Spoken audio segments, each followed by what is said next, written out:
Nous allons passer à Monsieur Christophe Hugon, conseiller municipal délégué. Alors là, je m'arrête une seconde parce que quand j'ai lu vos délégations, je retrouve tous les trucs qui me passionnent. La transparence, l'open data, numérique responsable et transition numérique de la ville de Marseille. À part la ville de Marseille, je me sens concerné partout. Et le numérique responsable. Et le numérique responsable, oui. Monsieur Hugon. Oui, merci. Pardon, du coup, je vous ai même pas posé la question. La question était implicite. La ville de Marseille est fortement engagée dans une démarche de sobriété numérique. Le choix des matériels, des logiciels et des technologies utilisées ont des impacts sur l'empreinte environnementale des collectivités. Quelles pistes mettre en œuvre pour généraliser une commande publique responsable? Et puis, j'aimerais aussi que vous preniez un peu de temps pour tirer un bilan de l'action de la ville de Marseille sur ce domaine. Donc merci beaucoup, merci pour cette invitation. Effectivement, la ville de Marseille est très engagée, participe aussi aux interconnectés d'ailleurs, donc sur le concept de numérique responsable. Donc vous l'avez déjà mis en introduction. En fait, le numérique responsable, ce n'est pas que la durabilité. En réalité, aujourd'hui, s'opère une transformation assez profonde en France dans la conception, la perception du numérique, mais surtout à l'échelle des collectivités. C'est-à-dire que le numérique n'est plus un levier uniquement pour la transformation ou pour l'économie et un simple outil, mais c'est réellement un enjeu politique, un objet politique en soi. Et en fait, le fait de rajouter le mot responsable, qu'est-ce que ça veut dire? Ça veut dire qu'on prend conscience des enjeux et qu'en tant que politique publique, on assume les arbitrages et les consensus qu'on doit faire à un certain moment. Où est-ce qu'on met le curseur entre l'accessibilité, la sobriété finalement, l'éthique, l'efficacité, l'économie, etc. Et tout ça nécessite une vision politique assez complète. Alors aujourd'hui, on se focalise beaucoup sur le pilier durabilité, mais qui est réellement en adéquation avec le reste de la politique du numérique responsable. Par exemple, vous l'avez cité tout à l'heure, le matériel représente énormément dans l'empreinte carbone, mais aussi dans les matières premières, dans les terres rares. La quantité de matériaux qui doivent être extraits pour produire ne serait-ce qu'un petit appareil, on arrive sur plusieurs dizaines de kilos, voire plusieurs tonnes parfois. Et il faut voir aussi qu'on a des conditions aujourd'hui d'extraction de ces matériaux qui sont absolument terribles. Je prends par exemple l'exemple de la République du Congo, où cette extraction se fait sous la direction de milices et dans des conditions d'esclavagisme et de catastrophes sociales réelles et profondes. Et donc c'est là où on rejoint aussi le pilier éthique, c'est-à-dire à quel moment est-ce qu'on prend conscience de ces enjeux-là. Alors la ville de Marseille en fait a décidé de mettre en place autour de toute cette politique des plans d'action annuels. C'est-à-dire que tous les ans, en conseil municipal, on fait passer une feuille de route pour l'année suivante. Pourquoi annuel?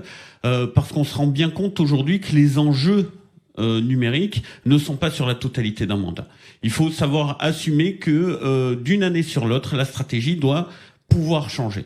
À titre d'exemple, lors de notre arrivée à Marseille, on a eu une cyberattaque catastrophique.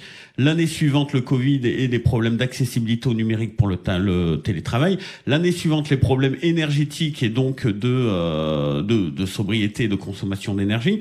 Et on peut s'attendre à ce qu'il y ait aussi bientôt des problèmes de matières premières, parce que dans les années qui vont venir, certaines mines de matières qui sont utilisées pour la fabrication de nos terminaux arrivent un peu à sec. Et donc on va avoir un chamboulement économique là-dedans à prévoir. Et donc dans cette feuille de route, on a évidemment le pilier durabilité qui est très important. Et donc, notamment le travail sur la commande publique, parce que en réalité, il faut voir que le marché actuel ne peut pas répondre à l'attente des collectivités d'avoir 20% de son matériel reconditionné. Ça n'existe pas dans des terminaux qui permettent de créer des parcs homogènes, etc. Lorsque des grandes collectivités et des plus petites collectivités travaillent leurs appels d'offres pour avantager les marchés qui permettent d'utiliser et d'exploiter et d'acheter finalement du matériel reconditionné, finalement on crée une demande qui peut créer une offre par la suite. Parce qu'il faut voir que ce sont quand même des entités, des acheteuses qui sont très importantes. La ville de Marseille, c'est 17 000 agents, donc c'est plus de 10 000 téléphones portables, c'est plusieurs milliers d'ordinateurs achetés à la fois. Et donc ce marché, l'idée, c'est aussi de créer ce marché-là, qui se rend aussi disponible finalement pour le secteur privé, parce que ça n'intéresse pas que le secteur privé d'avoir un marché du reconditionné qui permet d'avoir un numérique qui est proportionné aux besoins. Et ça, c'est extrêmement important dans la durabilité. Au lieu d'évoluer dans un monde où on imagine que le numérique est quelque chose qui peut être infini finalement, une sorte de consommable indéfiniment renouvelable, essayer de cibler la proportionnalité entre le besoin réel et le matériel existant. Sachant que les évolutions matérielles en dehors des cartes graphiques se sont largement stabilisées, on a réellement quelque chose qui peut se faire là-dedans. En attendant, l'effort de la ville de Marseille s'est énormément porté sur le reconditionnement interne. Donc on travaille avec des entreprises locales et des associations locales de reconditionnement et de recyclage, je pense notamment à Ecoder. Lorsque je leur ai rendu visite, ils m'ont dit tout simplement que la totalité du matériel donné par la ville de Marseille part en recyclage parce que, je cite, on les rince totalement.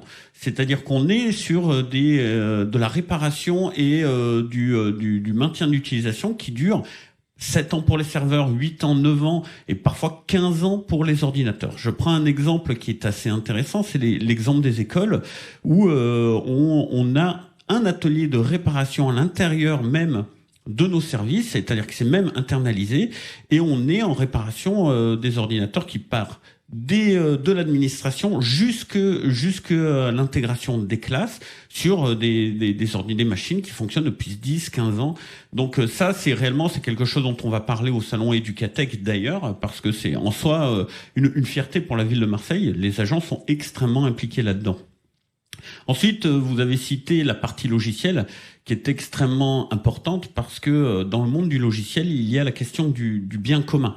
C'est-à-dire qu'il y a un investissement public qui est assez lourd. On se retrouve quand même avec des développements qui peuvent coûter 500 000 ou plusieurs millions d'euros à certains moments. Et la question, c'est ce patrimoine logiciel, où est-ce qu'il va finir ? Est-ce qu'il va finir dans le giron, on va dire, des collectivités et de l'État, ou est-ce que on finance finalement des entités privées qui capitalisent finalement sur ces actifs-là, qui sont des actifs logiciels et qui sont bien souvent pas françaises. Et donc cette question-là, c'est une question sur laquelle on travaille.